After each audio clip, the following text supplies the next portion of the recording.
بسم الله الرحمن الرحيم ألف لام را تلك آيات الكتاب الحكيم أكان للناس عجبا أن أوحينا إلى رجل منهم أن أنذر الناس وبشر الذين آمنوا أن لهم قدم صدق عند ربهم قال الكافرون إن هذا لساحر مبين. அத்தியாயம் யூனுஸ். மக்காவில் அருளப்பட்டது. வசனங்கள் 109. அளவிலா கருணையும் இணையிலா கிருபையும் உடைய அல்லாஹுவின் திருப்பெயரால். அலிஃப் லாம் ரா. இவை ஞானம் நிறைந்த வேதத்தின் வசனங்களாகும். அலட்சியத்தில் மூழ்கியிருக்கும் மக்களை எச்சரிப்பீராக என்றும், ஈமான் நம்பிக்கை கொள்வோர்க்கு அவர்களின் இறைவனிடம் உண்மையான மதிப்பும் கண்ணியமும் உண்டு என்று நற்செய்தி அறிவிப்பீராக என்றும், அவர்களிலிருந்தே ஒரு மனிதருக்கு நாம் வஹி அனுப்பியது அவர்களுக்கு வியப்பாயிருக்கிறதா? இதனை கண்டு இறை நிராகரிப்பாளர்கள் இவர் ஒரு வெளிப்படையான சூனியக்காரர் என்று கூறினார்கள். إن ربكم الله الذي خلق السماوات والأرض في 6 أيام ثم استوى على العرش يدبر الأمر ما من شفيع إلا من بعد إذنه ذلكم الله ربكم فاعبدوه أفلا تذكرون. உண்மை யாதனில் நிச்சயமாக அல்லாஹுதான் உங்கள் அதிபதி. அவனே வானங்களையும் பூமியையும் 6 நாட்களில் படைத்தான். பின்னர் ஆட்சி பீடத்தில் அமர்ந்து பேரண்டத்தின் அனைத்து செயல்பாடுகளையும் நிர்வகித்து வருகின்றான். எந்த பரிந்துரையாளரும் அவனது அனுமதி பெறாமல் பரிந்துரைக்க முடியாது. இத்தகைய அல்லாஹுதான் உங்கள் அதிபதி ஆவான். எனவே அவனையே வணங்குங்கள். நீங்கள் நல்லுணர்வு பெறமாட்டீர்களா? إليه مرجعكم جميعا وعد الله حقا إنه يبدأ الخلق ثم يعيده ليجزي الذين آمنوا وعملوا الصالحات بالقسط والذين كفروا لهم شراب من حميم وعذاب أليم بما كانوا يكفرون. நீங்கள் அனைவரும் அவனிடமே திரும்பி செல்ல வேண்டியுள்ளது. இது அல்லாஹுவின் உண்மையான வாக்குறுதியாகும்.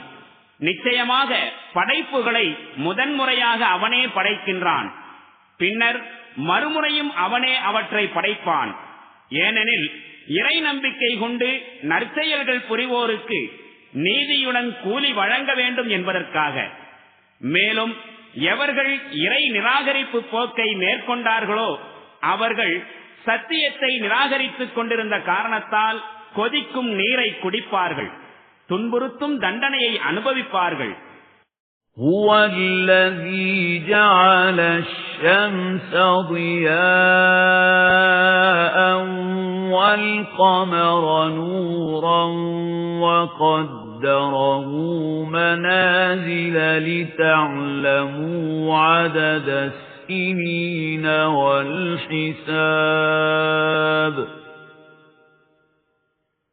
مَا خَلَقَ اللَّهُ ذَلِكَ إِلَّا بِالْحَقِّ يُفَصِّلُ الْآيَاتِ لِقَوْمٍ يَعْلَمُونَ إِنَّ فِي اخْتِلَافِ اللَّيْلِ وَالنَّهَارِ وَمَا خَلَقَ اللَّهُ فِي السَّمَاوَاتِ وَالْأَرْضِ لَآيَاتٍ لِقَوْمٍ يَتَّقُونَ அவனே சூரியனை வெளிச்சம் தரக்கூடியதாக அமைத்தான், சந்திரனுக்கு ஒளியை கொடுத்தான். மேலும் வளர்ந்து தேயும் நிலைகளை சந்திரனுக்கு நிர்ணயம் செய்தான்.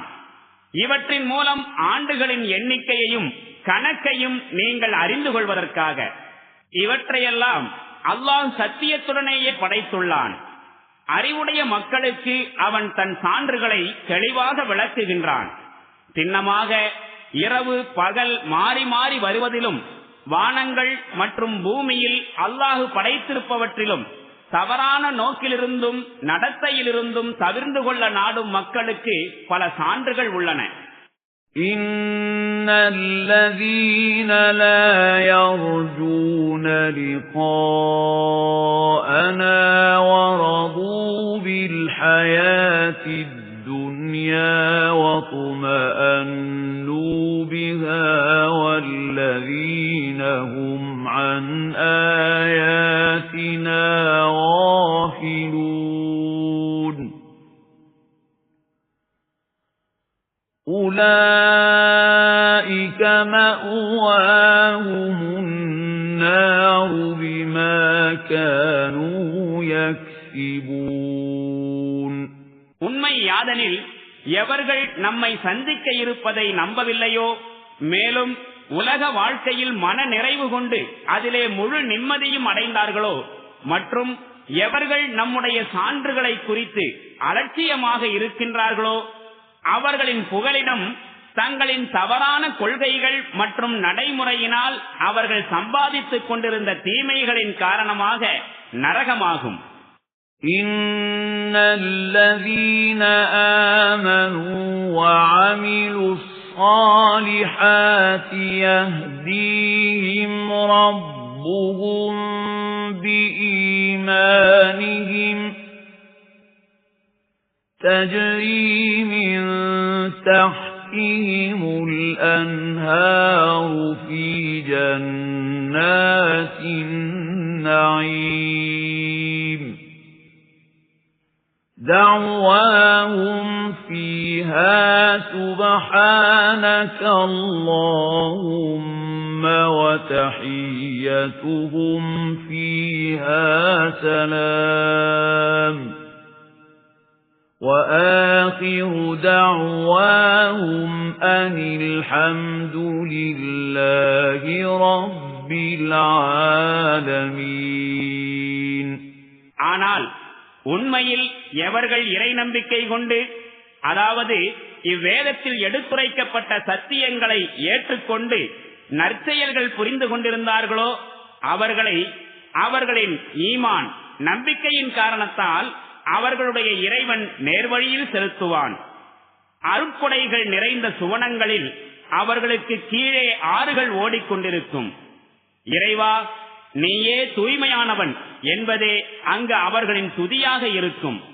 மேலும் சாந்தி நிலவட்டும் என்பதே அவர்களின் வாழ்த்தாக இருக்கும். மேலும் அகிலத்தார்களின் அதிபதியான அல்லாஹுவுக்கே எல்லா புகழும் என்பதே அவர்களுடைய அனைத்து விஷயங்களின் முடிவுரையாக இருக்கும். وَلَوْ يُعَجِّلُ اللَّهُ لِلنَّاسِ الشَّرَّ واستعجالهم بالخير لقضي إليهم أجلهم فنذر الذين لا يرجون لقاءنا في طغيانهم يعمهون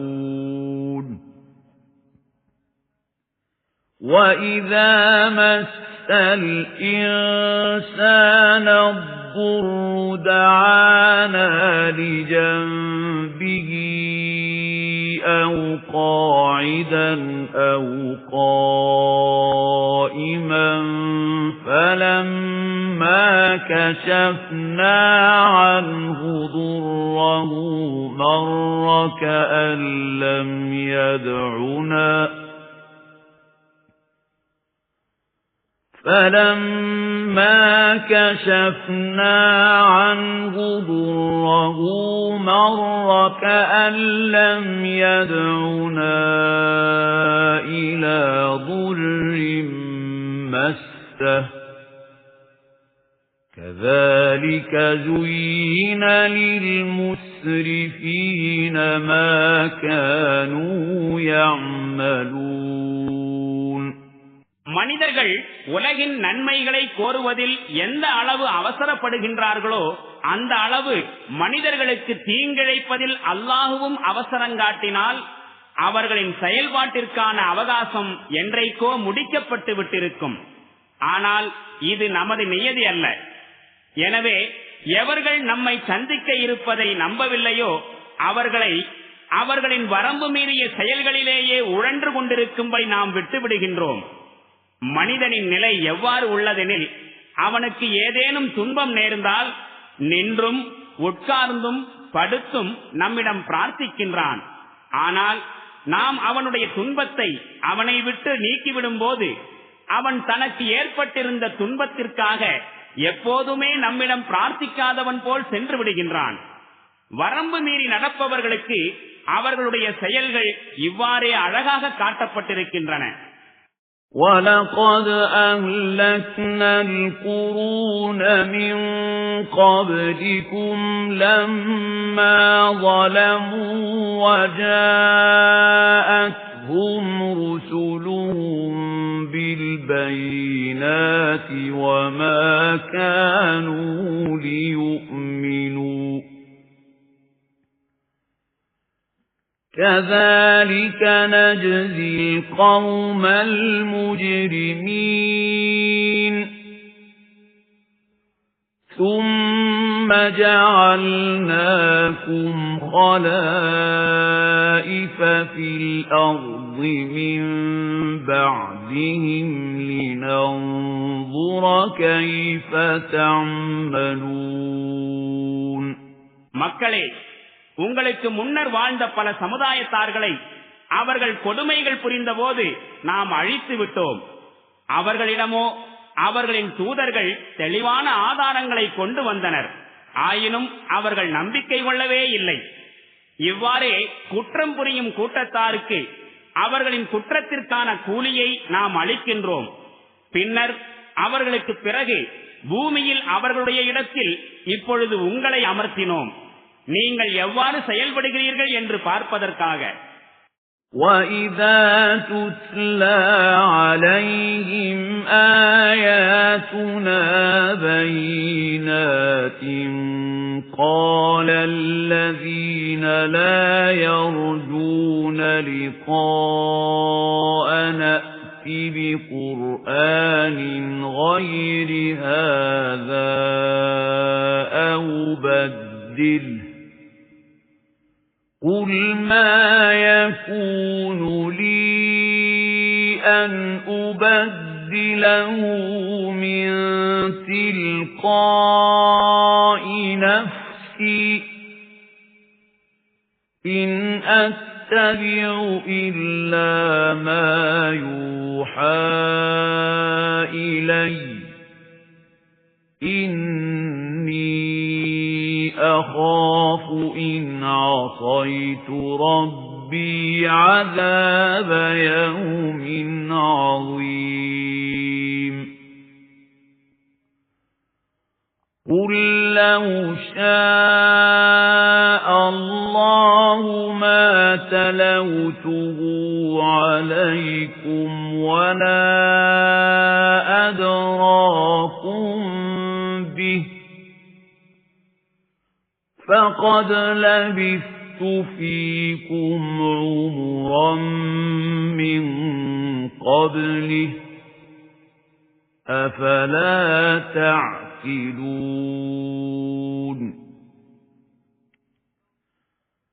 فَمَنْ أَظْلَمُ مِمَّنِ افْتَرَى عَلَى اللَّهِ كَذِبًا أَوْ كَذَّبَ بِآيَاتِهِ إِنَّهُ لَا يُفْلِحُ الْمُجْرِمُونَ மேலும் நம்முடைய தெளிவான வசனங்கள் அவர்களுக்கு ஓதி காண்பிக்கப்பட்டால் நம்மை சந்திக்க இருப்பதை நம்பாதவர்கள் இதை தவிர வேறொரு குர்ஆனை கொண்டு வாரும் அல்லது இதில் கொஞ்சம் மாற்றம் செய்யும் என்று கூறுகிறார்கள். நபியே, நீர் கூறும், என் விருப்பப்படி அதில் ஏதேனும் மாற்றங்கள் செய்வது என் பணி அல்ல. எனக்கு அறிவிக்கப்படுகின்ற இறை செய்தியைத்தான் நான் பின்பற்றுகின்றேன்.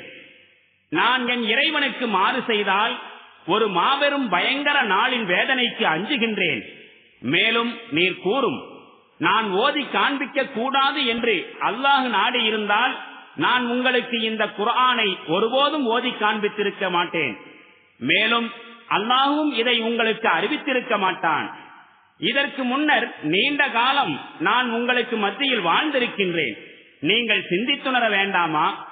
அல்லாஹ்வின் மீது பொய்யை புனைந்து கூறுபவனை விட அல்லது அவனுடைய வசனங்களை பொய்யென்று கூறுபவனை விட பெரிய அக்கிரமக்காரன் யார்?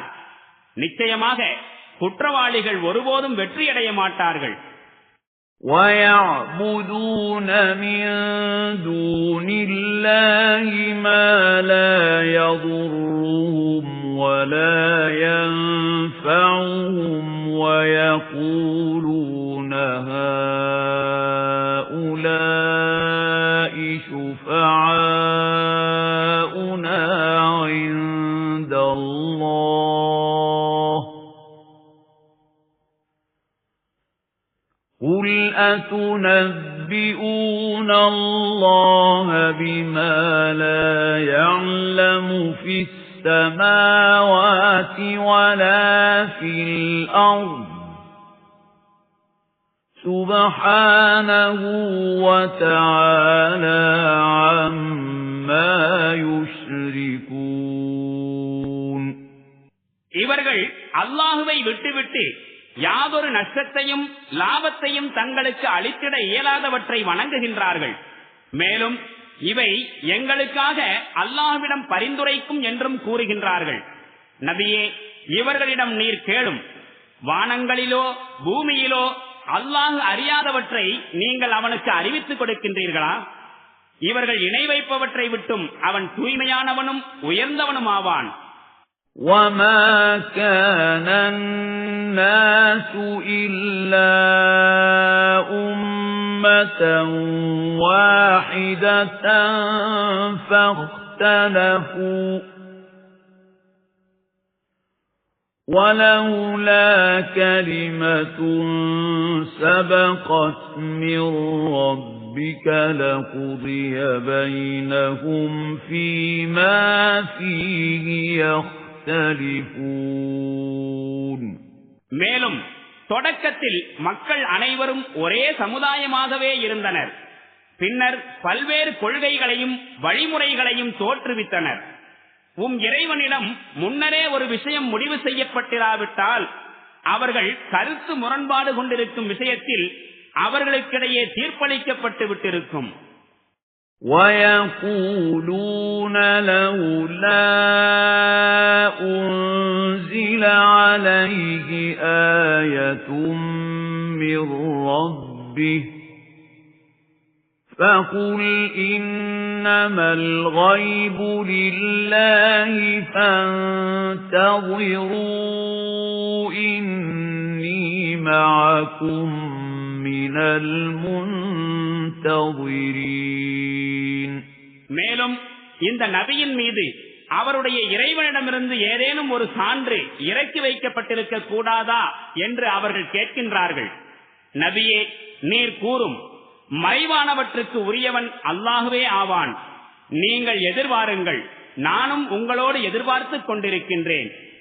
وَإِذَا أَذَقْنَا النَّاسَ رَحْمَةً مِّن بَعْدِ ضَرَّاءٍ مَّسَّتْهُمْ إِذَا لَهُم مَّكْرٌ فِي آيَاتِنَا قُلِ اللَّهُ أَسْرَعُ مَكْرًا إِنَّ رُسُلَنَا يَكْتُبُونَ مَا تَمْكُرُونَ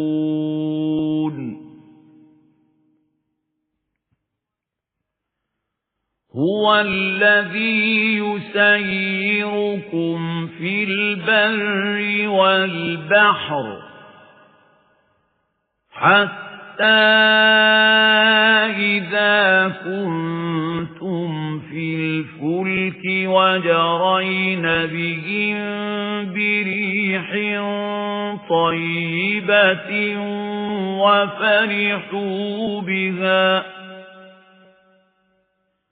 وَفَرِحُوا بِهَا جَاءَتْهَا رِيحٌ عَاصِفٌ وَجَاءَهُمُ الْمَوْجُ مِنْ كُلِّ مَكَانٍ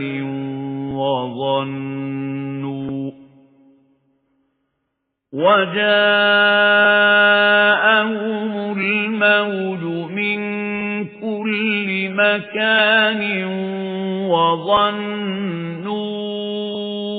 أَنَّهُمْ أُحِيطَ بِهِمْ دَعَوُا اللَّهَ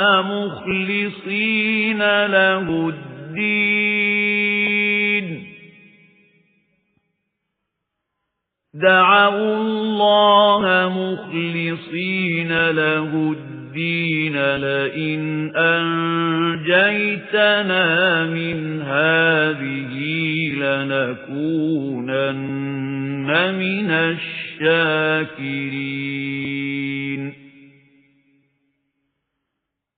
فَلَمَّا أَنْجَاهُمْ إِذَا هُمْ يَبْغُونَ فِي الْأَرْضِ بِغَيْرِ الْحَقِّ يَا أَيُّهَا النَّاسُ إِنَّمَا بَغْيُكُمْ عَلَى أَنفُسِكُمْ مَتَاعَ الْحَيَاةِ الدُّنْيَا ثُمَّ إِلَيْنَا مَرْجِعُكُمْ فَنُنَبِّئُكُم بِمَا كُنتُمْ تَعْمَلُونَ மனிதர்களின் நிலை எவ்வாறு உள்ளதெனில், அவர்களுக்கு துன்பம் ஏற்பட்ட பின் நாம் அவர்களுக்கு அருட்கொடையின் சுவையை சுவைக்கச் செய்தால் உடனே அவர்கள் நம் சான்றுகளுக்கு எதிராக சூழ்ச்சி செய்ய தொடங்கி விடுகின்றார்கள். நீர் கூறுவீராக, அல்லாஹு சூழ்ச்சிகளை முறியடிக்க செய்வதில் மிக விரைவானவன். அவனுடைய வானவர்கள் நீங்கள் மேற்கொள்ளும் சூழ்ச்சிகளை எழுதிக் கொண்டிருக்கின்றார்கள். தரையிலும் கடலிலும் உங்களை இயங்கச் செய்பவன் அவனே. பிறகு நீங்கள் கப்பல்களில் ஏறி சாதகமாக வீசும் காற்றோடு மகிழ்ச்சி பூர்வமாக பயணம் செய்து கொண்டிருக்கும் போது திடீரென்று கடுமையான எதிர்காற்று வீசுகிறது. மேலும் எல்லா பக்கங்களிலிருந்தும் அலைகள் தாக்குகின்றன. அப்பொழுது தாம் கடும் பிரளயத்தால் சூழப்பட்டுள்ளதாக பயணிகள் எண்ணுகிறார்கள். அந்நேரத்தில் அவர்கள் கீழ்ப்படிதலை, தீனை அல்லாஹுக்கு மட்டுமே உரித்தாக்கி, இறைவா, இத்துன்பத்திலிருந்து நீ எங்களை காப்பாற்றினால் சின்னமாக நாங்கள் நன்றியுடையவர்களாய் இருப்போம் என்று அவனிடம் இறைஞ்சுகின்றார்கள். ஆயினும் அல்லாஹ் அவர்களை காப்பாற்றிவிட்டாலோ உடனே அவர்கள் சத்தியத்திற்கு எதிராக பூமியில் வரம்பு மீறி நடக்க தலைப்பட்டு விடுகின்றார்கள். மக்களே, உங்களுடைய இந்த வரம்பு மீறுதல் உங்களுக்குத்தான் கேடு விளைவிக்கும். உலக வாழ்வின் அல்ப இன்பங்களை அனுபவித்துக் கொள்ளுங்கள். பிறகு நீங்கள் நம்மிடமே திரும்ப வர வேண்டியுள்ளது. அப்போது நீங்கள் என்ன செய்து கொண்டிருந்தீர்கள் என்பதை நாம் உங்களுக்கு அறிவித்து விடுவோம். இன்னமா மஸலுல் ஹயாத்தித் துன்யா கமாஇன் அன்ஸல்னாஹு மினஸ் ஸமாஇ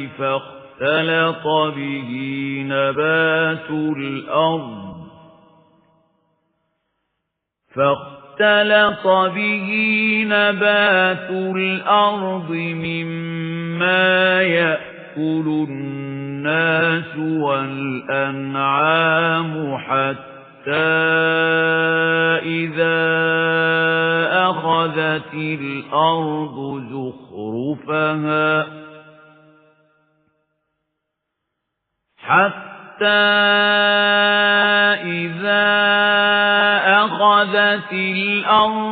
زخرفها وزينت وظن أهلها أنهم قادرون عليها أتاها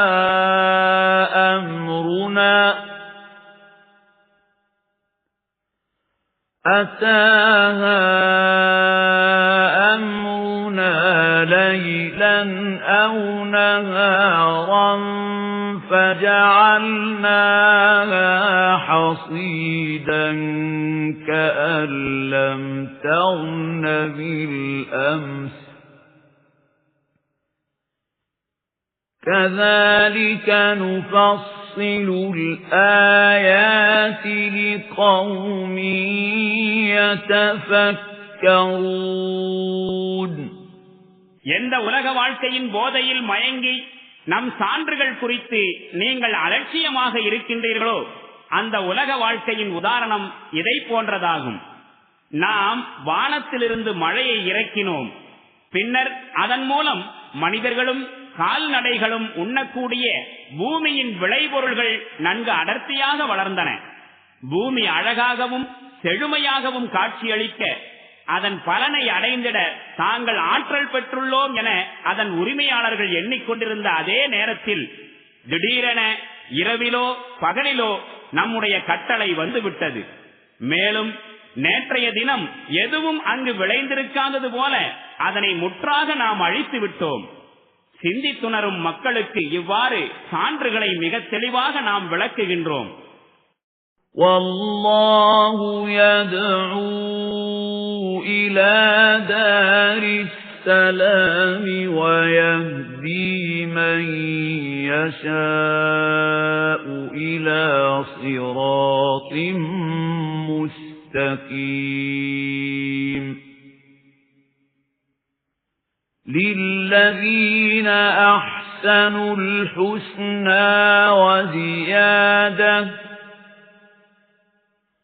ولا يرهق وجوههم قتر ولا ذلة أولئك أصحاب الجنة هم فيها خالدون.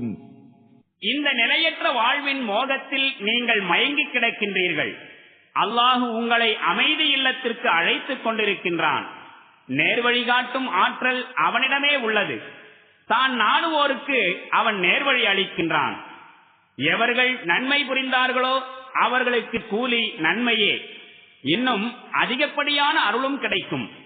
அவர்களின் முகங்களில் பாவப் புழுதியும் இழிவும் வடிய மாட்டா. அவர்கள் சுவனத்திற்குரியவர்களாவர். அதில் அவர்கள் நிலையாக வாழ்வார்கள்.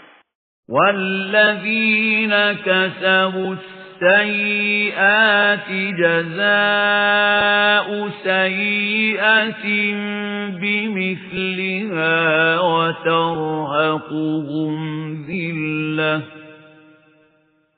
مَا لَهُم مِّنَ اللَّهِ مِنْ عَاصِمٍ كأنما أغشيت وجوههم قطعا من الليل مظلما أولئك أصحاب النار هم فيها خالدون ويوم نحشرهم جميعا ثم نقول للذين أشركوا مكانكم أنتم وشركاؤكم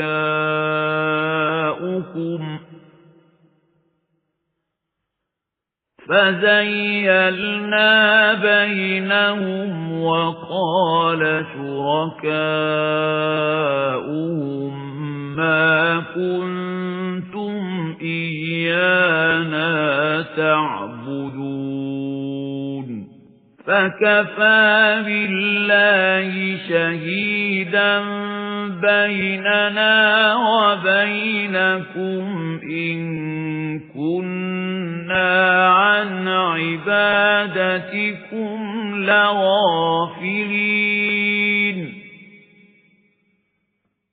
هنالك تبلو كل نفس ما أسلفت وردوا إلى الله مولاهم الحق وضل عنهم ما كانوا يفترون மேலும் தீமைகளை சம்பாதித்தவர்கள் அத்தீமைக்கேற்ப கூலி பெறுவார்கள். மேலும் அவர்களை இழிவு சூழ்ந்திருக்கும். அல்லாஹ்விடமிருந்து அவர்களை காப்பாற்றுபவர் யாரும் இருக்க மாட்டார்கள். இரவின் இருட்திரைகளால் மூடப்பட்டிருப்பது போன்று அவர்களின் முகங்களில் இருள் படிந்திருக்கும். அவர்கள் நரகத்திற்குரியவர்களாவர். அதில் அவர்கள் என்றென்றும் வீழ்ந்து கிடப்பார்கள். மேலும் ஒரு நாளில் அவர்கள் அனைவரையும் நம்முடைய நீதிமன்றத்தில் நாம் ஒன்று திரட்டுவோம். பின்னர் இறைவனுக்கு இணை வைத்தவர்களிடம் நீங்களும் நீங்கள் ஏற்படுத்திய கடவுளர்களும் உங்கள் இடத்திலேயே நில்லுங்கள் என்று கூறுவோம். பின்னர் அவர்களுக்கிடையில் இருந்த அறிமுகமற்ற நிலையை அகற்றி விடுவோம். அப்போது அவர்கள் ஏற்படுத்திக் கொண்ட கடவுளர்கள், நீங்கள் எங்களை வணங்கிக் கொண்டிருக்கவில்லை, எங்களுக்கும் உங்களுக்கும் இடையே அல்லாஹ்வின் சாட்சி போதுமானது, நீங்கள் எங்களை வணங்கியிருந்தாலும் உங்கள் வணக்கத்தை நாங்கள் அறவே அறியாதிருந்தோம் என்று கூறுவார்கள். அந்நாளில் ஒவ்வொரு மனிதனும் தான் செய்த வினைகளுக்குரிய கூலிகளை அனுபவிப்பான். மேலும் தம்முடைய உண்மையான எஜமானனாகிய அல்லாஹ்விடம் அவர்கள் அனைவரும் திரும்ப கொண்டு வரப்படுவார்கள். அவர்கள் கற்பனை செய்து வந்த பொய் தெய்வங்கள் அனைத்தும் அவர்களை விட்டும் காணாமல் போய்விடும். قُلْ مَن يَرْزُقُكُم مِّنَ السَّمَاءِ وَالْأَرْضِ أَمَّن يَمْلِكُ السَّمْعَ وَالْأَبْصَارَ وَمَن يُخْرِجُ الْحَيَّ مِنَ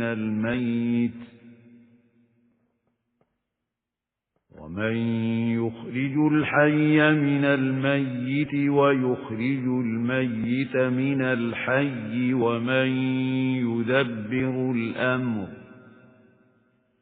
فَسَيَقُولُونَ اللَّهُ فَقُلْ أَفَلَا تَتَّقُونَ فَذَلِكُمُ اللَّهُ رَبُّكُمُ الْحَقُّ فَمَاذَا بَعْدَ الْحَقِّ إِلَّا الضَّلَالُ فَأَنَّى تُصْرَفُونَ كَذَلِكَ حَقَّتْ كَلِمَةُ رَبِّكَ عَلَى الَّذِينَ فَسَقُوا أَنَّهُمْ لَا يُؤْمِنُونَ நபியே, இவர்களிடம் கேளும், வானத்திலிருந்தும் பூமியிலிருந்தும் உங்களுக்கு உணவளிப்பவன் யார்? மேலும் உங்களிடம் உள்ள கேட்கும் மற்றும் பார்க்கும் ஆற்றல்கள் யாருடைய அதிகாரத்தில் உள்ளன? மேலும் உயிரற்றதிலிருந்து உயிருள்ளதையும் உயிருள்ளதிலிருந்து உயிரற்றதையும் தோற்றுவிப்பவன் யார்? மேலும் அகிலத்தின் ஒழுங்கமைப்பை நிர்வகிப்பவன் யார்? அதற்கு அவர்கள் அல்லாஹுதான் என்று பதில் கூறுவார்கள். அவ்வாறாயின் நீங்கள் உண்மைக்கு மாறாக நடப்பதை தவிர்த்துக் கொள்ளக் கூடாதா என்று கேளும். ஆகவே இந்த அல்லாஹுதான் உங்களின் உண்மையான இறைவன். இந்த உண்மையை கைவிட்ட பிறகு வழிகேட்டை தவிர வேறு என்ன எஞ்சியிருக்கும்? நீங்கள் எங்கு திருப்பப்படுகின்றீர்கள்? நபியே, பாரும், இவ்வாறு இறை கட்டளைக்கு மாறு செய்யும் போக்கினை மேற்கொள்வோர் குறித்து சின்னமாக அவர்கள் நம்பிக்கை கொள்ள மாட்டார்கள் என்ற இறைவனின் வாக்கு உண்மையாகிவிட்டது. قُلْ هَلْ مِنْ شُرَكَائِكُمْ مَنْ يَبْدَأُ الْخَلْقَ ثُمَّ يُعِيدُهُ قُلِ اللَّهُ يَبْدَأُ الْخَلْقَ ثُمَّ يُعِيدُهُ فَأَنَّى تُؤْفَكُونَ قُلْ هَلْ مِنْ شُرَكَائِكُمْ مَنْ يَهْدِي إِلَى الْحَقِّ قُلِ اللَّهُ يَهْدِي لِلْحَقِّ أَفَمَنْ يَهْدِي إِلَى الْحَقِّ أَحَقُّ أَنْ يُتَّبَعَ أَمَّنْ لَا يَهِدِّي إِلَّا أَنْ يُهْدَى فَمَا لَكُمْ كَيْفَ تَحْكُمُونَ وَمَا يَتَّبِعُ أَكْثَرُهُمْ إِلَّا ظَنًّا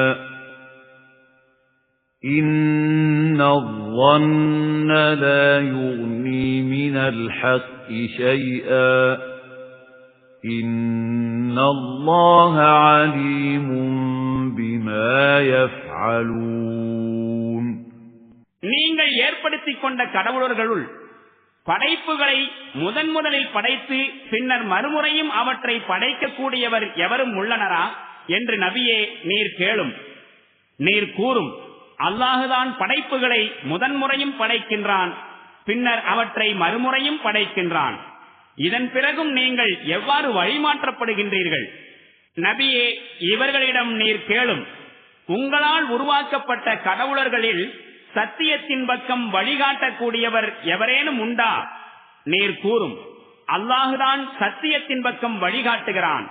ஆகவே சத்தியத்தின் பக்கம் வழிகாட்டுபவன் பின்பற்ற தகுந்தவனா அல்லது பிறர் வழிகாட்டுதலின்றி தானாக நேர்வழியை பெற முடியாதவன் பின்பற்ற தகுந்தவனா?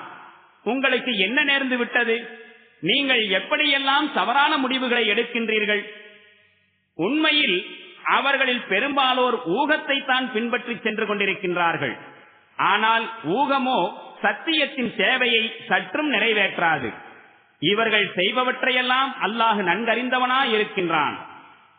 وَمَا كَانَ هَذَا الْقُرْآنُ أَنْ يُفْتَرَى مِنْ دُونِ اللَّهِ وَلَكِنْ تَصْدِيقَ الَّذِي بَيْنَ يَدَيْهِ وَتَفْصِيلَ الْكِتَابِ لَا رَيْبَ فِيهِ مِنْ رَبِّ الْعَالَمِينَ இந்த குர்ஆன் அல்லாஹ்வின் வஹியே தவிர அவன் அல்லாதவர்களால் புனைந்துரைக்கப்பட்டதன்று. உண்மையில் இது தனக்கு முன்னால் வந்துள்ள வேதங்களை மெய்ப்படுத்தக்கூடியதாகவும் அல் கிதாபின் விளக்கமாகவும் திகழ்கின்றது. இது அகிலங்களின் அதிபதியிடமிருந்து வந்துள்ளது என்பதில் எவ்வித சந்தேகமும் இல்லை. أَمْ يَقُولُونَ افْتَرَاهُ قُلْ فَأْتُوا بِسُورَةٍ مِثْلِهِ وَادْعُوا مَنِ اسْتَطَعْتُم مِّن دُونِ اللَّهِ إِن كُنتُمْ صَادِقِينَ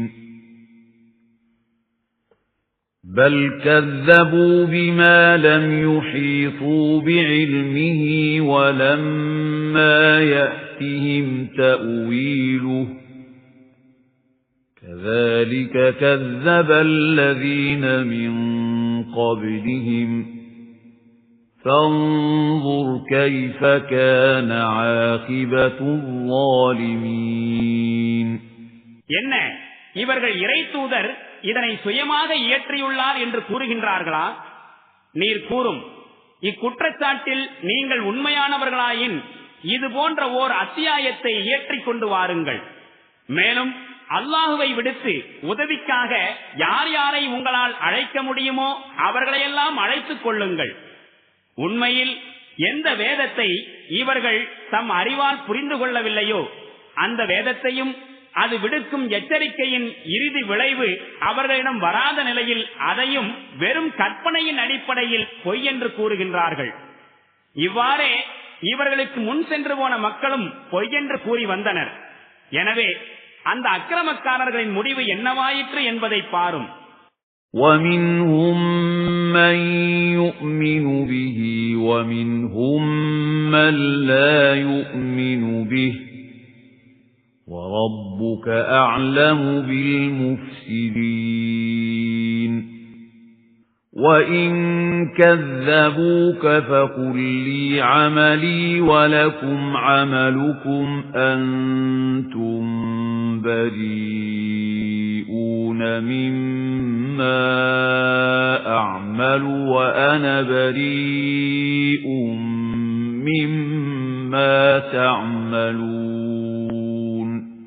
அவர்களில் சிலர் இதன் மீது நம்பிக்கை கொள்வார்கள், வேறு சிலர் நம்பிக்கை கொள்ள மாட்டார்கள். இத்தகைய குழப்பவாதிகளை உம்முடைய இறைவன் நன்கறிபவனாக இருக்கின்றான். மேலும் இவர்கள் உம்மை பொய்யர் என்று சொன்னால் நீர் கூறும், என்னுடைய செயல் எனக்குரியது, உங்களுடைய செயல் உங்களுக்குரியது. நான் செய்கின்ற செயல்களுக்கு நீங்கள் பொறுப்பாளர்கள் அல்லர், நீங்கள் செய்கின்ற செயல்களுக்கு நானும் பொறுப்பாளன் அல்லன். وَمِنْهُمْ مَنْ يَسْتَمِعُونَ إِلَيْكَ أَفَأَنْتَ تُسْمِعُ الصُّمَّ وَلَوْ كَانُوا لَا يَعْقِلُونَ. وَمِنْهُمْ مَنْ يَنْظُرُ إِلَيْكَ أَفَأَنْتَ تَهْدِي الْعُمْيَ وَلَوْ كَانُوا لَا يُبْصِرُونَ.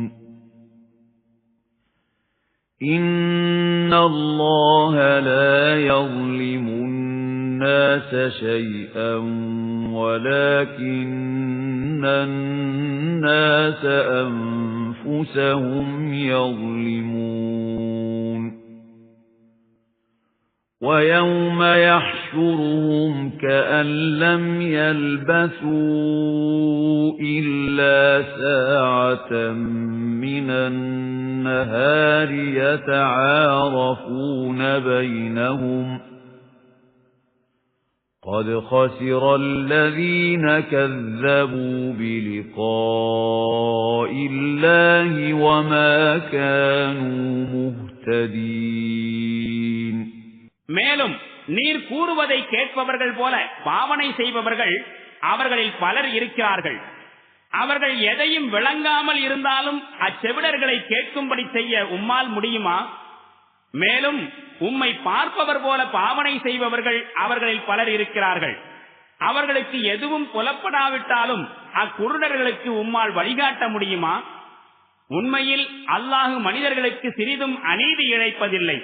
எனினும் மனிதர்கள் தமக்குத்தாமே அநீதி இழைத்துக் கொள்கின்றார்கள்.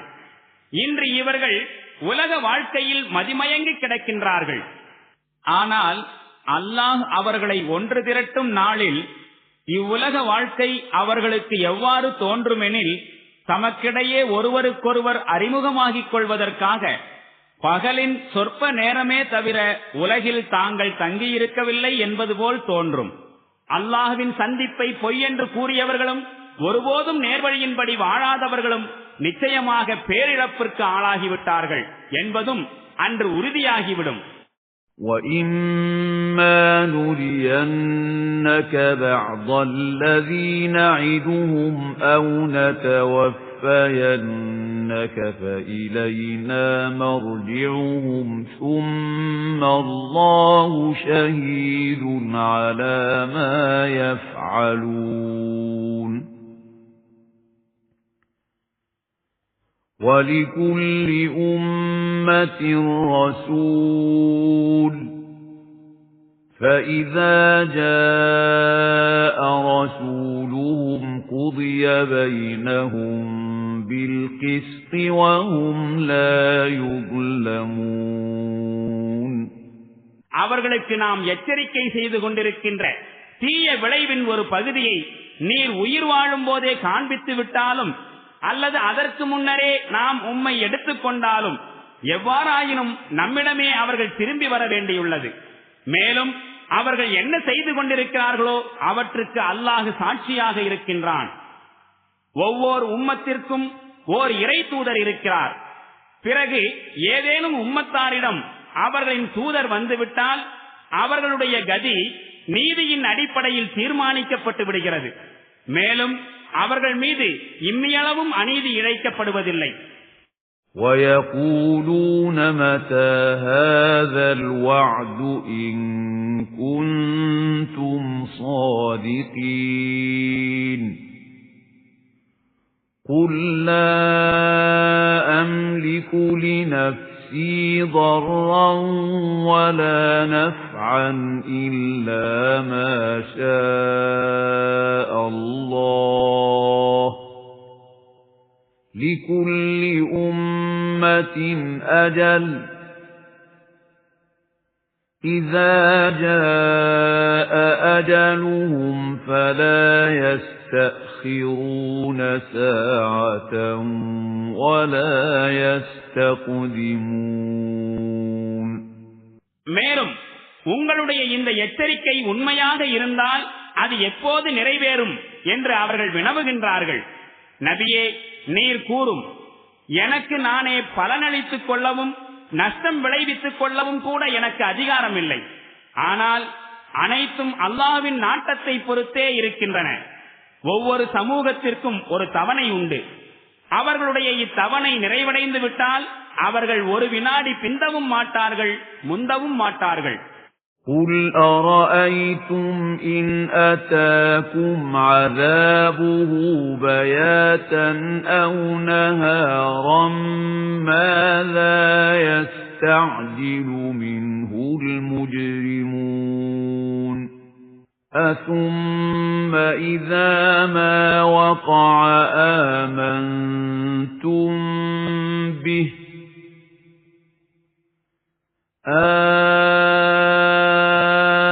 الآن وقد كنتم به تستعجلون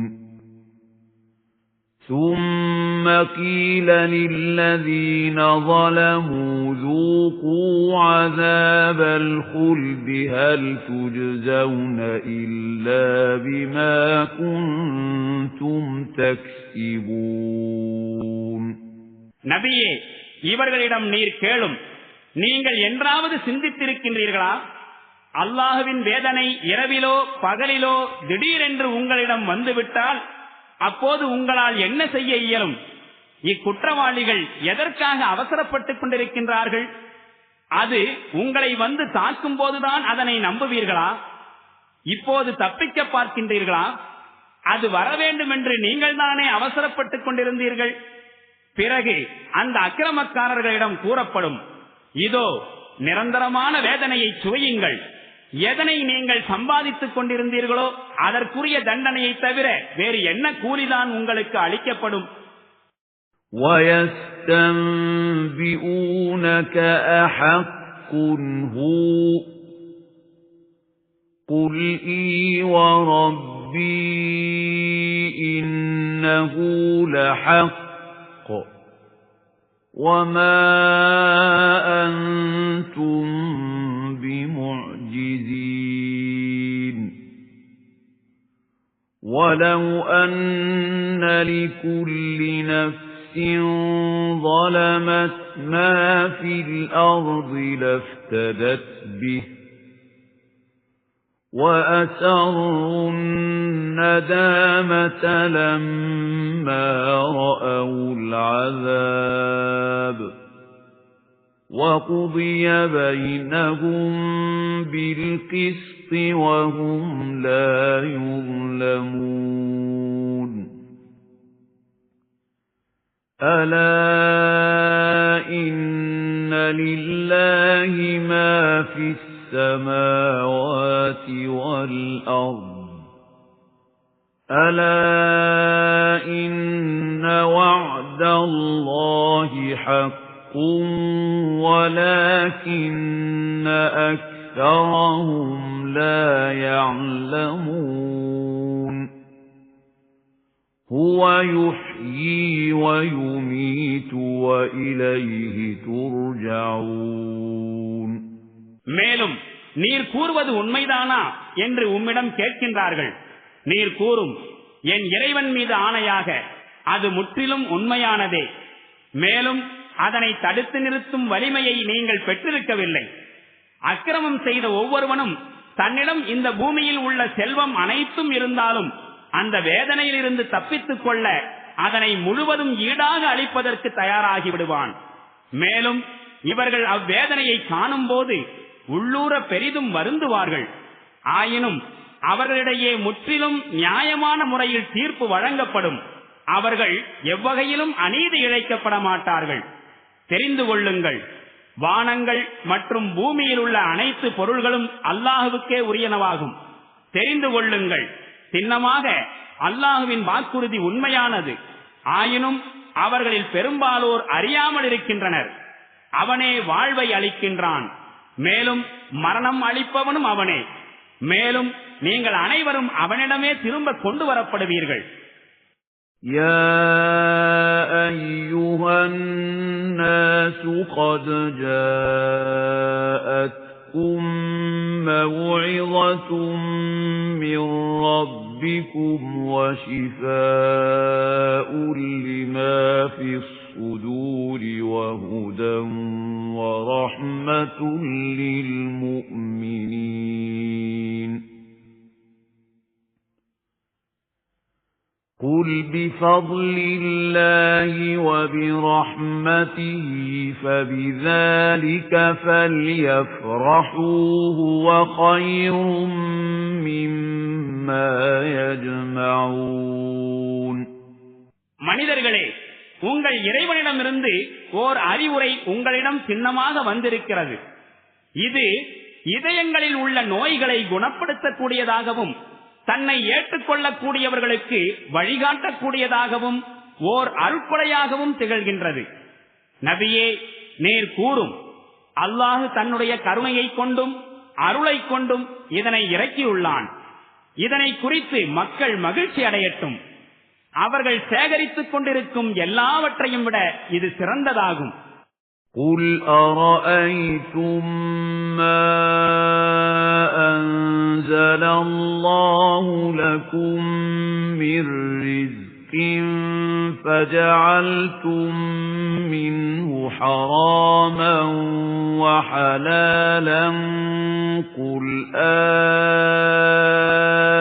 اللَّهُ أَذِنَ لَكُمْ أَمْ عَلَى اللَّهِ تَفْتَرُونَ وَمَا ظَنُّ الَّذِينَ يَفْتَرُونَ عَلَى اللَّهِ الْكَذِبَ يَوْمَ الْقِيَامَةِ إِنَّ اللَّهَ لَذُو فَضْلٍ عَلَى النَّاسِ وَلَكِنَّ أَكْثَرَهُمْ لَا يَشْكُرُونَ நபியே, இவர்களிடம் நீர் கேளும், நீங்கள் எப்போதாவது யோசித்து பார்த்திருக்கின்றீர்களா? அல்லாஹ் உங்களுக்கு இறக்கியருளிய ரிசுக்கில் சிலவற்றை தடுக்கப்பட்டவை என்றும் வேறு சிலவற்றை அனுமதிக்கப்பட்டவை என்றும் ஏற்படுத்திக் கொண்டீர்களே. நபியே, இவர்களிடம் கேளுங்கள், இதற்கு அல்லாஹ் உங்களுக்கு அனுமதி அளித்திருந்தானா? அல்லது நீங்கள் அல்லாஹ்வின் மீது புனைந்துரைக்கின்றீர்களா? அல்லாஹ்வின் மீது பொய்யை புனைந்துரைக்கின்றவர்கள் மறுமை நாளில் தங்களுக்கு ஏற்படும் நிலையை பற்றி என்னதான் நினைத்துக் கொண்டிருக்கின்றார்கள்? சின்னமாக அல்லாஹ் மக்கள் மீது கருணையுடையவனாக இருக்கின்றான். ஆனால் அவர்களில் பெரும்பாலோர் நன்றி செலுத்துவதில்லை. وَمَا تَكُونُ فِي شَأْنٍ وَمَا تَتْلُو مِنْهُ مِنْ قُرْآنٍ وَلَا تَعْمَلُونَ مِنْ عَمَلٍ إِلَّا كُنَّا عَلَيْكُمْ شُهُودًا إِذْ تُفِيضُونَ فِيهِ وَمَا يَعْزُبُ عَنْ رَبِّكَ مِنْ مِثْقَالِ ذَرَّةٍ فِي الْأَرْضِ وَلَا فِي السَّمَاءِ وَلَا أَصْغَرَ مِنْ ذَلِكَ وَلَا أَكْبَرَ إِلَّا فِي كِتَابٍ مُبِينٍ. நபியே, நீர் எந்த நிலைமையில் இருந்தாலும், குர்ஆனிலிருந்து எதை நீர் ஓதி காண்பித்தாலும், மக்களே நீங்களும் எந்த செயலை செய்து கொண்டிருந்தாலும் அதை நீங்கள் செய்து கொண்டிருக்கும் போதே நாம் உங்களை பார்த்து கொண்டுதான் இருக்கின்றோம். ஆக வானம் மற்றும் பூமியில் உள்ள பொருள்களில் அணுவளவும் இறைவனின் பார்வையை விட்டு மறைவானதல்ல. அதைவிட சிறியதோ பெரியதோ அனைத்தும் ஒரு தெளிவான பதிவேட்டில் எழுதப்படாமல் இல்லை. أَلَا إِنَّ أَوْلِيَاءَ اللَّهِ لَا خَوْفٌ عَلَيْهِمْ وَلَا هُمْ يَحْزَنُونَ الَّذِينَ آمَنُوا وَكَانُوا يَتَّقُونَ لَهُمُ الْبُشْرَى فِي الْحَيَاةِ الدُّنْيَا وَفِي الْآخِرَةِ لَا تَبْدِيلَ لِكَلِمَاتِ اللَّهِ ذَلِكَ هُوَ الْفَوْزُ الْعَظِيمُ. وَلَا يَحْزُنكَ قَوْلُهُمْ إِنَّ الْعِزَّةَ لِلَّهِ جَمِيعًا هُوَ السَّمِيعُ الْعَلِيمُ. தெரிந்து கொள்ளுங்கள், சின்னமாக அல்லாஹ்வின் நேசர்களுக்கு எத்தகைய அச்சமும் இல்லை, அவர்கள் துயரப்படவும் மாட்டார்கள். அவர்களோ நம்பிக்கை கொண்டு இரையச்சமுள்ள போக்கினை மேற்கொண்டிருந்தார்கள். இவ்வுலக வாழ்க்கையிலும் மறுமையிலும் அவர்களுக்கு நற்பெயர்கள் இருக்கின்றன. அல்லாஹ்வின் வாக்குகள் மாறக்கூடியவை அல்ல. இதுதான் மாபெரும் வெற்றியாகும். நபியே, அவர்களுடைய அவதூறான பேச்சுக்கள் உம்மை கவலையில் ஆழ்த்திட வேண்டாம். கண்ணியம் முழுவதும் சின்னமாக அல்லாஹ்வின் அதிகாரத்தில் இருக்கிறது. அவன் அனைத்தையும் கேட்பவனாகவும் நன்கறிபவனாகவும் இருக்கின்றான். أَلَا إِنَّ لِلَّهِ مَن فِي السَّمَاوَاتِ وَمَن فِي الْأَرْضِ وَمَا يَتَّبِعُ الَّذِينَ يَدْعُونَ مِن دُونِ اللَّهِ شُرَكَاءَ إِن يَتَّبِعُونَ إِلَّا الظَّنَّ وَإِنْ هُمْ إِلَّا يَخْرُصُونَ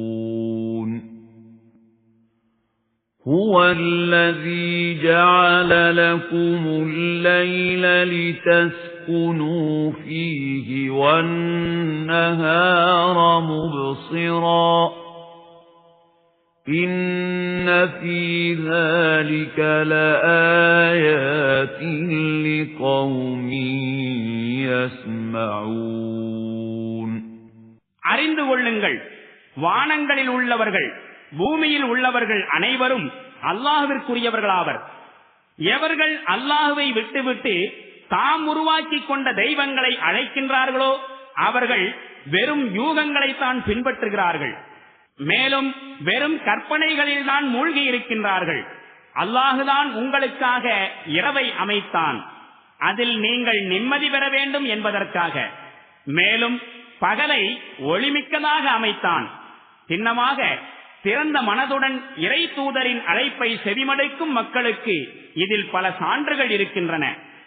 قالوا اتخذ الله ولدا سبحانه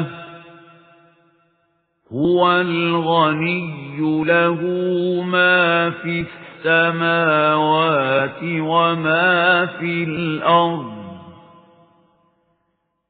إن عندكم من سلطان بهذا أتقولون على الله ما لا تعلمون قل إن الذين يفترون على الله الكذب لا يفلحون متاع في الدنيا ثم إلينا مرجعهم ثم نذيقهم العذاب الشديد بما كانوا يكفرون.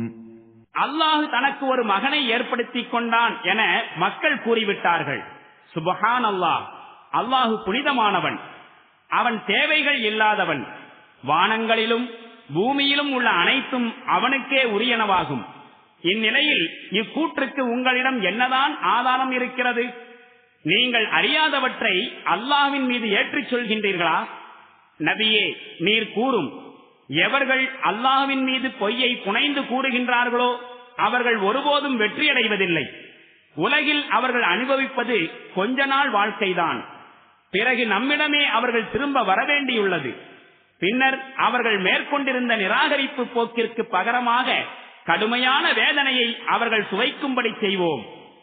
وَاتْلُ عَلَيْهِمْ نَبَأَ نُوحٍ إِذْ قَالَ لِقَوْمِهِ يَا قَوْمِ إِنْ كَانَ كَبُرَ عَلَيْكُمْ مَقَامِي وَتَذْكِيرِي بِآيَاتِ اللَّهِ فَعَلَى اللَّهِ توكلت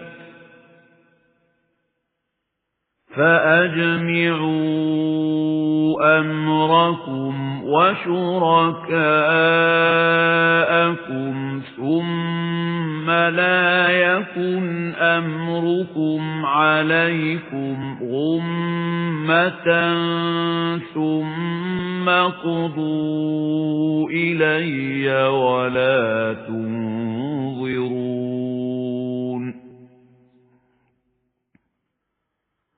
فَإِن تَوَلَّيْتُمْ فَمَا سَأَلْتُكُم مِّنْ أَجْرٍ إِنْ أَجْرِيَ إِلَّا عَلَى اللَّهِ وَأُمِرْتُ أَنْ أَكُونَ مِنَ الْمُسْلِمِينَ فَكَذَّبُوهُ فَنَجَّيْنَاهُ وَمَن مَّعَهُ فِي الْفُلْكِ وَجَعَلْنَاهُمْ خَلَائِفَ وَأَغْرَقْنَا الَّذِينَ كَذَّبُوا بِآيَاتِنَا فانظر كيف كان عاقبة المنذرين. மேலும் நபியே, இவர்களுக்கு நூஹுடைய செய்தியை எடுத்துரைப்பீராக. அவர் தன்னுடைய சமுதாயத்தினரை நோக்கி கூறினார், என் சமுதாயத்தினரே, நான் உங்களிடையே வாழ்வதையும் அல்லாஹ்வின் வசனங்களை அவ்வப்போது நான் எடுத்துரைத்து நினைவூட்டிக் கொண்டிருப்பதையும் உங்களால் சகித்துக் கொள்ள முடியவில்லை என்றால் அறிந்து கொள்ளுங்கள், நான் அல்லாஹுவையே சார்ந்திருக்கின்றேன். நீங்கள் ஏற்படுத்திக் கொண்ட கடவுளர்களின் உதவியை பெற்று உங்களுக்கிடையே ஒருமித்த தீர்மானத்திற்கு வாருங்கள். பிறகு அந்த தீர்மானத்தின் எந்த அம்சமும் உங்கள் பார்வையிலிருந்து மறைந்துவிடா வண்ணம் அதனை பற்றி நன்கு சிந்தித்துக் கொள்ளுங்கள். பிறகு அதனை எனக்கு எதிராக செயல்படுத்துங்கள். மேலும் எனக்கு சற்றும் அவகாசம் அளிக்காதீர்கள். நீங்கள் என் நல்லுரையை புறக்கணித்தால் எனக்கொன்றும் இழப்பு ஏற்பட்டு விடாது. நான் உங்களிடம் கூலி எதனையும் கேட்கவில்லை. என்னுடைய கூலி அல்லாஹ்விடமே உள்ளது. எவர் ஏற்றுக்கொண்டாலும் ஏற்காவிட்டாலும் நான் இறைவனுக்கு அடிபணிந்து வாழ்பவனாக முஸ்லிமாக விளங்க வேண்டும் என்றே நான் கட்டளையிடப்பட்டுள்ளேன். அவர்கள் அவரை பொய்யர் என்று கூறினார்கள். இதன் விளைவாக நாம் அவரையும் அவருடன் கப்பலில் இருந்த மக்களையும் காப்பாற்றினோம். மேலும் அவர்களை இப்பூமியில் பிரதிநிதிகளாக்கினோம்.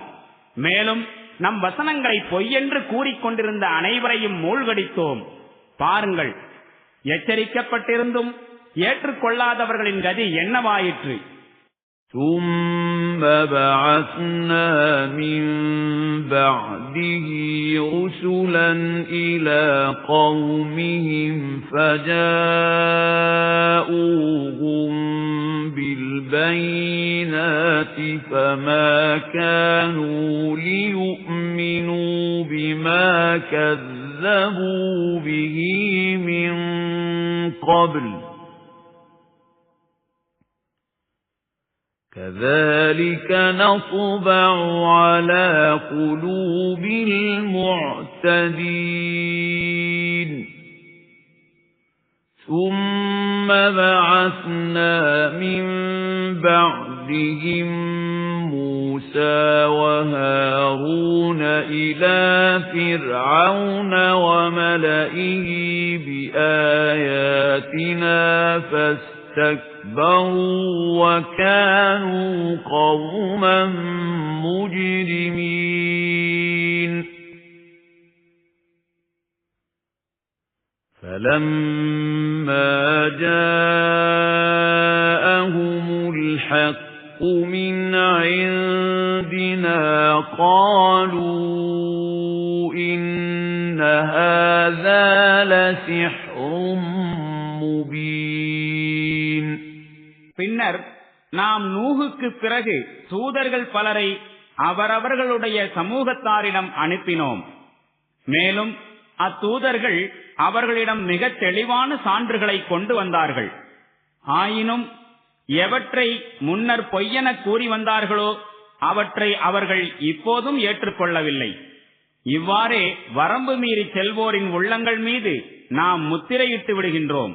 பின்னர் அவர்களுக்கு பிறகு மூசா மற்றும் ஹாரூனை ஃபிரௌனிடமும் அவனுடைய சமூக பிரமுகர்களிடமும் நம்முடைய சான்றுகளுடன் அனுப்பி வைத்தோம். ஆனால் அவர்கள் தற்பெருமை கொண்டதோடு குற்றம் புரியும் கூட்டத்தினராயிருந்தனர். எனவே நம்மிடமிருந்து சத்தியம் அவர்களிடம் வந்தபோது சின்னமாக இது வெளிப்படையான சூனியம் என்று கூறினார்கள். قَالَ مُوسَى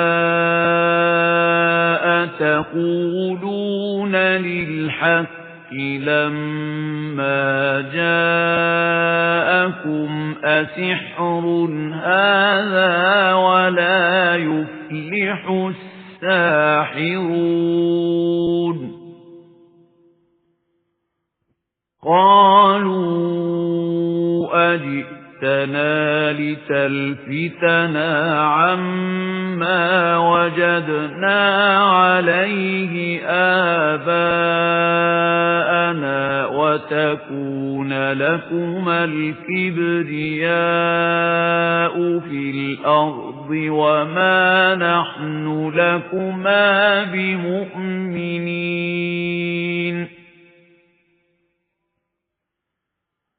وَقَالَ فِرْعَوْنُ ائْتُونِي بِكُلِّ سَاحِرٍ عَلِيمٍ.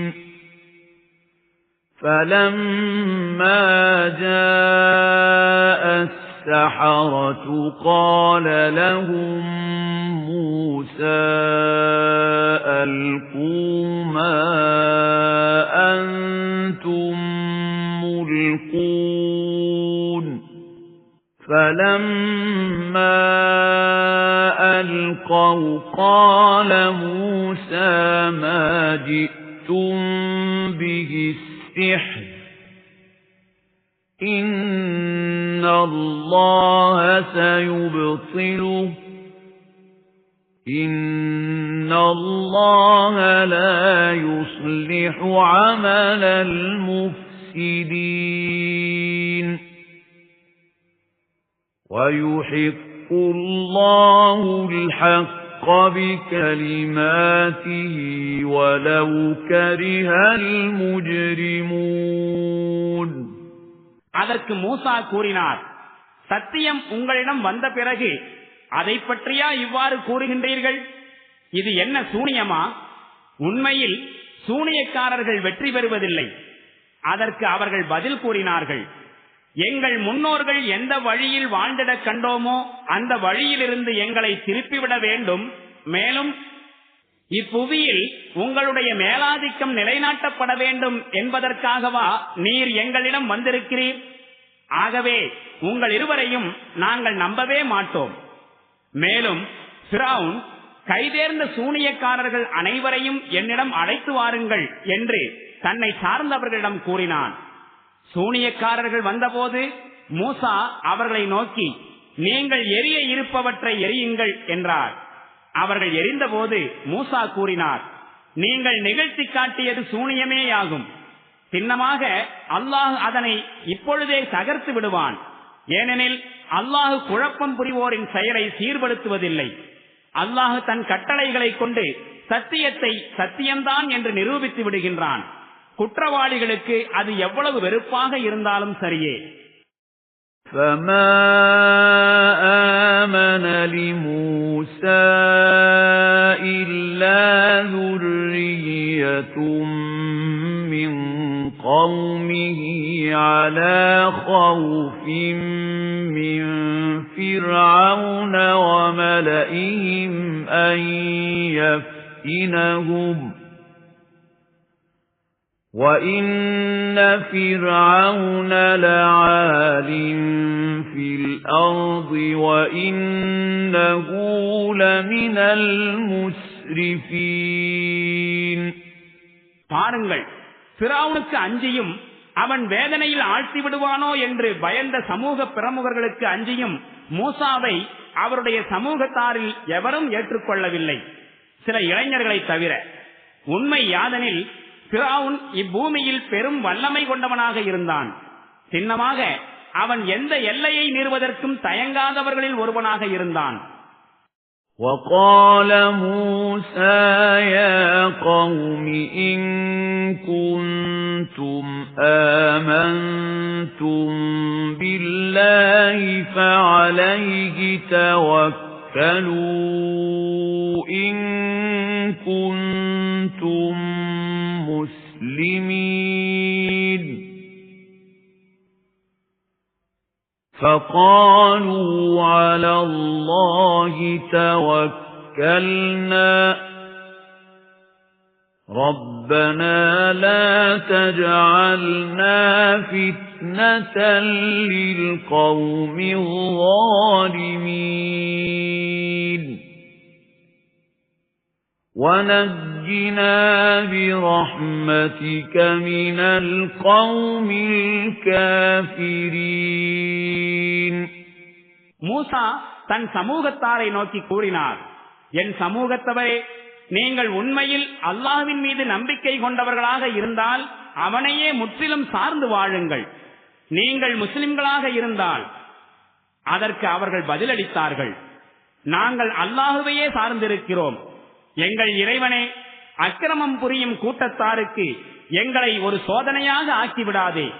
மேலும் நிராகரிக்கும் கூட்டத்தாரிடமிருந்து உனது கருணையினால் எங்களை காப்பாற்றுவாயாக. وَأَوْحَيْنَا إِلَى مُوسَى وَأَخِيهِ أَن تَبَوَّآ لِقَوْمِكُمَا بِمِصْرَ بُيُوتًا وَاجْعَلُوا بُيُوتَكُمْ قِبْلَةً وَأَقِيمُوا الصَّلَاةَ وَبَشِّرِ الْمُؤْمِنِينَ. மேலும் நாம் மூசாவுக்கும் அவருடைய சகோதரருக்கும் வஹி அறிவித்தோம். உங்களுடைய சமூகத்தாருக்காக எகிப்தில் சில இல்லங்களை அமைத்துக் கொள்ளுங்கள். மேலும் உங்களுடைய அந்த இல்லங்களை கிப்லா ஆக்கிக் கொண்டு தொழுகையை நிலைநாட்டுங்கள். மேலும் இறை நம்பிக்கையாளர்களுக்கு நற்செய்தி அறிவியுங்கள்.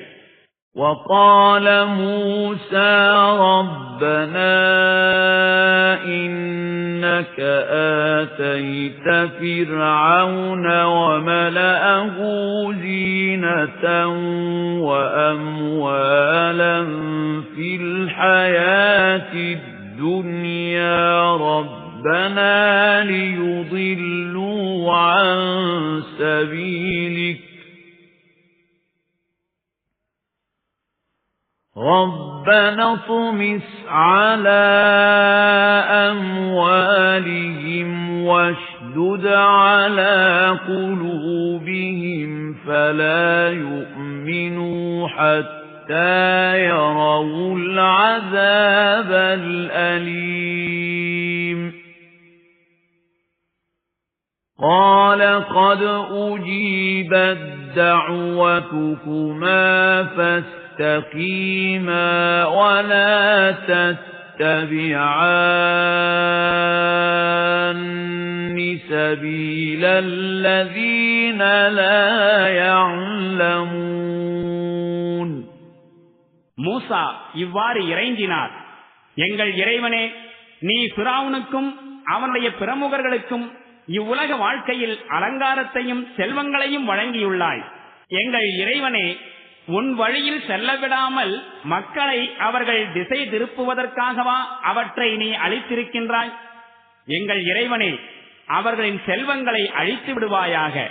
மேலும் துன்புறுத்தும் வேதனையை கண்ணால் காணும் வரை அவர்கள் நம்பிக்கை கொள்ளாதவாறு அவர்களுடைய இதயங்களை இறுகச் செய்வாயாக. அதற்கு அல்லாஹ் பதில் கூறினான், உங்கள் இருவருடைய இறைஞ்சுதலும் ஏற்றுக்கொள்ளப்பட்டது. எனவே நீங்கள் நிலைகுலையாமல் இருங்கள். அறியாதவர்களின் வழிமுறையை ஒருபோதும் நீங்கள் பின்பற்றாதீர்கள். وَجَاوَزْنَا بِبَنِي إِسْرَائِيلَ الْبَحْرَ فَأَتْبَعَهُمْ فِرْعَوْنُ وَجُنُودُهُ بَغْيًا وَعَدْوًا حَتَّى إِذَا أَدْرَكَهُ الْغَرَقُ قَالَ آمَنْتُ أَنَّهُ لَا إِلَهَ إِلَّا الَّذِي آمَنَتْ بِهِ بَنُو إِسْرَائِيلَ وَأَنَا مِنَ الْمُسْلِمِينَ.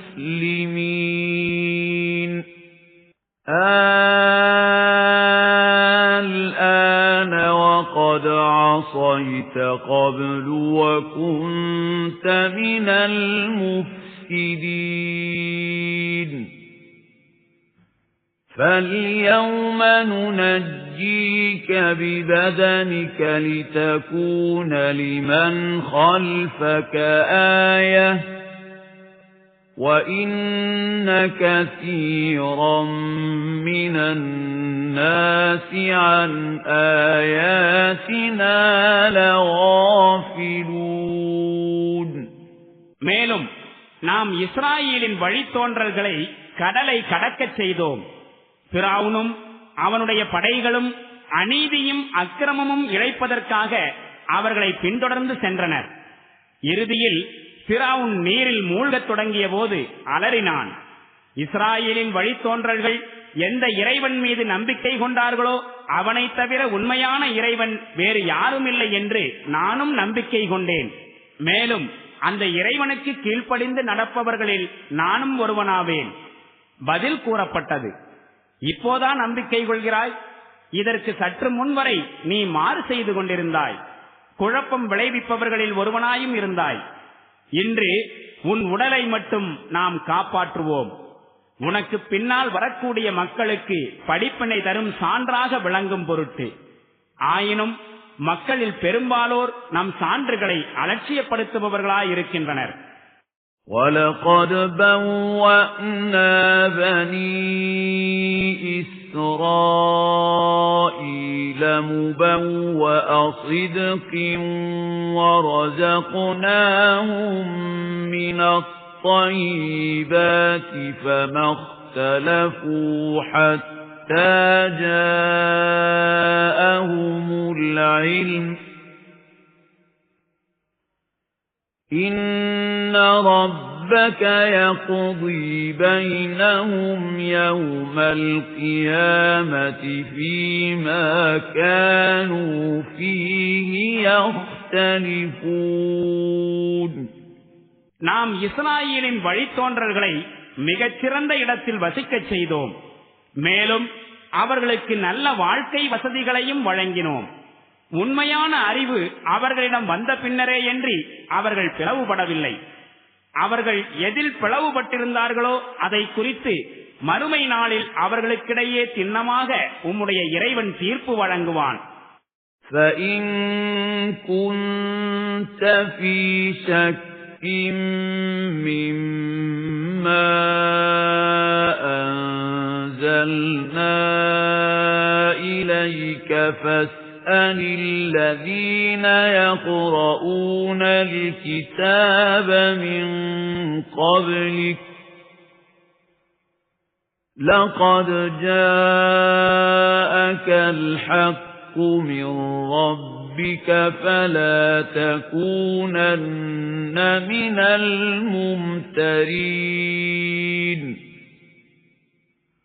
وَلَا تَكُونَنَّ مِنَ الَّذِينَ كَذَّبُوا بِآيَاتِ اللَّهِ فَتَكُونَ مِنَ الْخَاسِرِينَ நாம் உம்மீது இறக்கியருளியவற்றில் உமக்கு ஏதேனும் சந்தேகம் இருந்தால் உமக்கு முன்பிருந்தே வேதத்தை படித்துக் கொண்டிருப்பவர்களிடம் நீர் கேளும். உண்மையில் இறைவனிடமிருந்து உமக்கு சத்தியமே வந்துள்ளது. எனவே சந்தேகம் கொள்வோருள் நீரும் ஒருவராகிவிட வேண்டாம். மேலும் எவர்கள் அல்லாஹ்வுடைய வசனங்களை பொய்யென்று கூறினார்களோ அவர்களுள் ஒருவராகவும் நீர் ஆகிவிட வேண்டாம். அவ்வாறாயின் இழப்புக்கு ஆளானோரில் நீரும் ஒருவராகிவிடுவீர்.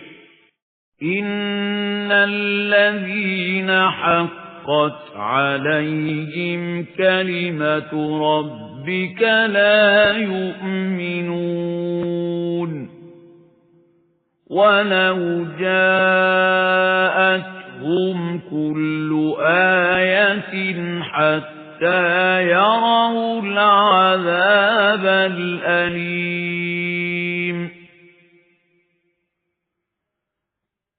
فَلَوْلَا كَانَتْ قَرْيَةٌ آمَنَتْ فَنَفَعَهَا إِيمَانُهَا إِلَّا قَوْمَ يُونُسَ لَمَّا آمَنُوا كَشَفْنَا عَنْهُمْ عَذَابَ الْخِزْيِ فِي الْحَيَاةِ الدنيا إلا قوم يونس لما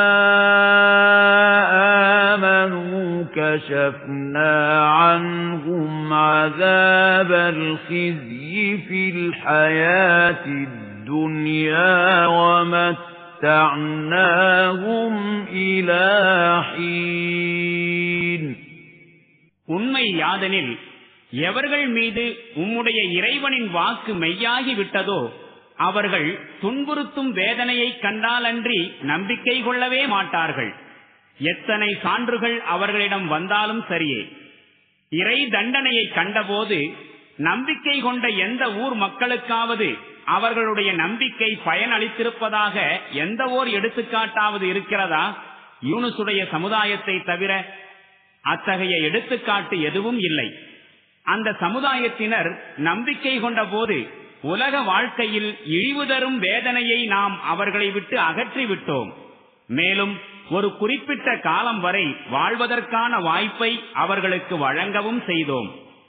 وَلَوْ شَاءَ رَبُّكَ رَبُّكَ لَآمَنَ مَن فِي الْأَرْضِ كُلُّهُمْ جَمِيعًا أَفَأَنْتَ تُكْرِهُ النَّاسَ حَتَّى يَكُونُوا مُؤْمِنِينَ وَمَا كَانَ لِنَفْسٍ أَن تُؤْمِنَ إِلَّا بِإِذْنِ اللَّهِ وَيَجْعَلُ الرِّجْسَ عَلَى الَّذِينَ لَا يَعْقِلُونَ உலகில் உள்ள அனைவரும் நம்பிக்கை கொண்டு கீழ்ப்படிந்தவர்களாகவே இருக்க வேண்டும் என்பது இறைவனின் நாட்டமாக இருந்தால் இப்பூமியில் உள்ள அனைவருமே இறை நம்பிக்கை கொண்டிருப்பார்கள். அப்படி இருக்க மக்கள் நம்பிக்கையாளர்களாகிவிட வேண்டும் என்று நீர் அவர்களை கட்டாயப்படுத்துவீரா? எந்த மனிதனும் அல்லாஹுவின் நாட்டமின்றி நம்பிக்கை கொள்ள முடியாது. மேலும் எவர்கள் சிந்தித்துணரவில்லையோ அவர்கள் மீது அவன் மாசுபடிய செய்கின்றான். இதுவே அவனது நியதியாகும்.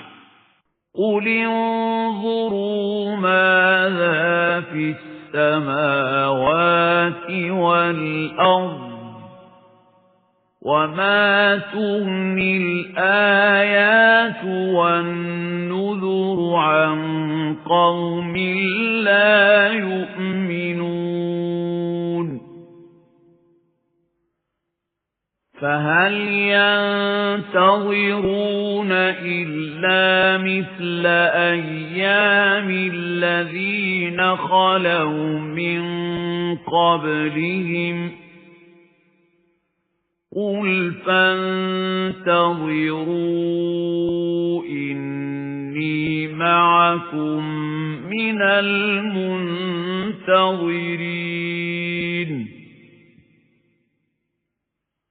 ثم ننجي رسلنا والذين آمنوا كذلك حقا علينا ننجي المؤمنين நபியே, இவர்களிடம் நீர் கூறும், வானங்களிலும் பூமியிலும் உள்ளவற்றை கூர்ந்து நோக்குங்கள். நம்பிக்கை கொள்ள விரும்பாத கூட்டத்தாருக்கு சான்றுகளும் எச்சரிக்கைகளும் என்ன பலனை அளித்துவிடப் போகின்றன? தமக்கு முன்னால் சென்று போன மக்கள் அனுபவித்ததை போன்ற வேதனை நிறைந்த நாட்களை தவிர வேறு எதனை இவர்கள் எதிர்பார்க்கின்றார்கள்? எனவே இவர்களிடம் நீர் கூறும், நீங்கள் எதிர்பார்த்திருங்கள், நானும் உங்களோடு எதிர்பார்ப்பவனாயிருக்கின்றேன்.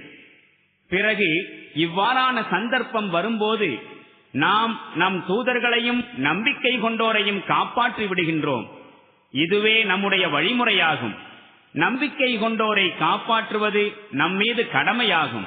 قُلْ يَا أَيُّهَا النَّاسُ إِن كُنتُمْ فِي شَكٍّ مِّن دِينِي فَلَا أَعْبُدُ الَّذِينَ تَعْبُدُونَ مِن دُونِ اللَّهِ وَلَكِنْ أَعْبُدُ اللَّهَ الَّذِي يَتَوَفَّاكُمْ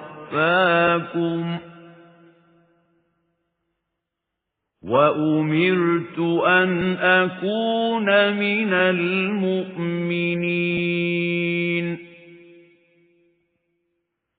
وَأَنْ أَقِمْ وَجْهَكَ لِلدِّينِ حَنِيفًا وَلَا تَكُونَنَّ مِنَ الْمُشْرِكِينَ நபியே, நீர் கூறிவிடுவீராக, மனிதர்களே, நீங்கள் இப்பொழுதும் கூட என்னுடைய தீனை நெறியை பற்றி ஏதேனும் சந்தேகம் கொண்டிருந்தால் தெரிந்து கொள்ளுங்கள். அல்லாஹுவை தவிர நீங்கள் யாருக்கெல்லாம் அடிபணிகின்றீர்களோ அவர்களுக்கு நான் அடிபணிவதில்லை. மாறாக எந்த இறைவனின் பிடியில் உங்கள் மரணம் இருக்கிறதோ அந்த இறைவனுக்கு மட்டுமே நான் அடிபணிகின்றேன். மேலும் நான் நம்பிக்கை கொண்டவர்களில் ஒருவனாக இருக்க வேண்டும் என்று கட்டளையிடப்பட்டுள்ளேன். மேலும் ஒருமனப்பட்டு இந்த தீனில் நெறியில் உம்மை முற்றிலும் நிலைப்படுத்திக் கொள்வீராக. மேலும் என் நிலையிலும் இணை வைப்பவர்களில் நீரும் ஒருவராகிவிட வேண்டாம் என்றும் நான் அறிவுறுத்தப்பட்டுள்ளேன்.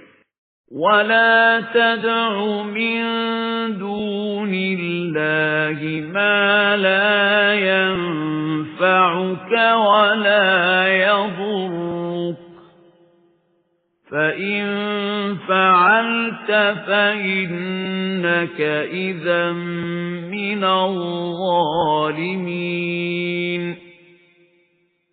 وَإِن يَمْسَسْكَ اللَّهُ بِضُرٍّ فَلَا كَاشِفَ لَهُ إِلَّا هُوَ وَإِن يُرِدْكَ بِخَيْرٍ فَلَا رَادَّ لِفَضْلِهِ يُصِيبُ بِهِ مَن يَشَاءُ مِنْ عِبَادِهِ وَهُوَ الْغَفُورُ الرَّحِيمُ.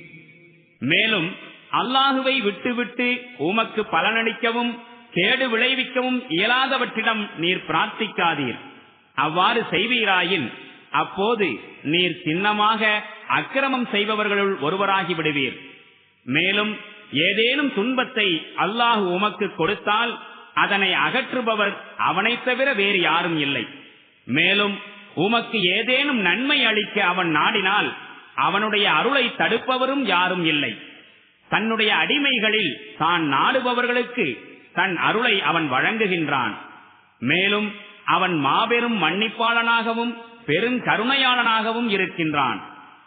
قُلْ يَا أَيُّهَا النَّاسُ قَدْ جَاءَكُمُ الْحَقُّ مِنْ رَبِّكُمْ فَمَنِ اهْتَدَى فَإِنَّمَا يَهْتَدِي لِنَفْسِهِ وَمَنْ ضَلَّ فَإِنَّمَا يَضِلُّ عَلَيْهَا وَمَا أَنَا عَلَيْكُمْ بِوَكِيلٍ. وَاتَّبِعْ مَا يُوحَى إِلَيْكَ وَاصْبِرْ حَتَّى يَحْكُمَ اللَّهُ وَهُوَ خَيْرُ الْحَاكِمِينَ. நபியே, நீர் கூறுவீராக, மக்களே, உங்கள் இறைவனிடமிருந்து உங்களுக்கு சத்தியம் வந்துவிட்டது. ஆகவே யாரேனும் நேரிய வழியை மேற்கொண்டால் அவருடைய நேர்வழி அவருக்கே நன்மை பயக்கும். யாரேனும் வழிகட்டு போனால் அவனுடைய வழிகேடு அவனுக்கே தீங்கினை அளிக்கும். மேலும் உங்களின் எந்த விஷயத்திற்கும் நான் பொறுப்பாளன் அல்லன். நபியே, வஹீயின் வாயிலாக உமக்கு அனுப்பப்படுகின்ற வழிகாட்டுதல்களை பின்பற்றி நடப்பீராக. அல்லாஹு தீர்ப்பு வழங்கும் வரை பொறுமையுடன் இருப்பீராக. மேலும் தீர்ப்பளிப்பவர்களில் அவன் மிகச் சிறந்தவனாவான்.